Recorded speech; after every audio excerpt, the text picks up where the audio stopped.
నిన్న జరిగిన గోస్ట్ టాస్క్లో సంచాలక్గా అయితే సంజన ఉంది. అండ్ ప్రతి రౌండ్కి అయితే లోపలికి వెళ్ళి ఏ ఐటమ్స్ పెట్టారో చెక్ చేయాలి. ఫస్ట్ రౌండ్లో అయితే తను చెక్ చేయడానికి లోపలికి వెళ్ళింది. అన్ని చెక్ చేసి బయటకు వస్తున్నప్పుడు దెయ్యం వేషం వేసుకున్న బిగ్ బాస్ టీం వాళ్ళు అయితే సంజనకి అయితే జలక్ ఇవ్వడం భలే కామెడీ అనిపించింది. అప్పటి వరకు అయితే సంజన వాళ్ళందరూ బొమ్మలు అనుకున్నది. వాళ్ళ జలక్ ఇచ్చిన వెంటనే చాలా ఉలిక్కిపడ్డది సంజన అయితే. ఎవరు వస్తారో కానీ సచ్చరబ్బా అని చెప్పి అండ్ డోర్ ఓపెన్ చేసిన వెంటనే పరిగెత్తుకుంటూ అయితే బయటకు వచ్చేసింది. అండ్ ప్రతిసారి ఇలాగే లోపలికి వెళ్ళినప్పుడు ఎప్పుడెప్పుడు బయటకు వచ్చేద్దామని అండ్ చాలా ఫాస్ట్గా అయితే కంగారు పడుతూ వచ్చింది. అండ్ ఈ టాస్క్ అయితే చాలా ఇంట్రెస్టింగ్గా జరిగింది. ఫస్ట్ తనుజ్ అయితే భయపడుతూ హౌస్లోకి వెళ్ళింది. అన్నీ చాలా చక్కగా చెప్పేసింది. వచ్చేసేటప్పుడు కొంచెం ఎమోషనల్ అయింది. అండ్ తనుజ నిజంగానే ఎమోషనల్ అయిందా లేదంటే నటించిందా? నాకైతే నిజంగానే ఎమోషనల్ అయ్యింది అనిపించింది. అండ్ నెక్స్ట్ దివ్య అయితే చాలా చక్కగా ఆడింది. తనైతే ఏం భయపడలేదు. తనకు తెలిసిన ఐటమ్స్ అయితే కరెక్ట్గానే చెప్పింది.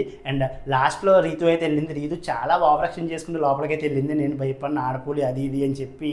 అండ్ లోపలికి వెళ్ళిన తర్వాత అయితే చాలా భయపడుతూ పెద్ద పెద్ద కేకలు అయితే వేసింది. ఇదైతే నాకు చాలా కామెడీ అనిపించింది. లాస్ట్లో నవ్విన నవ్వు అయితే హైలైట్ అబ్బా. అసలు దెయ్యంలాగా నవ్వింది. దెయ్యం వేషం వేసుకున్న బిగ్ బాస్ టీం వాళ్ళు కూడా రీతునైతే చాలా ఎక్కువగానే భయపెట్టారనిపించింది. వీళ్ళందరిలో నాకైతే ఫస్ట్ సంజనాకి జలక్ ఇవ్వడం అయితే కామెడీ అనిపించింది. తనైతే అస్సలు ఎక్స్పెక్ట్ చేయలేదు.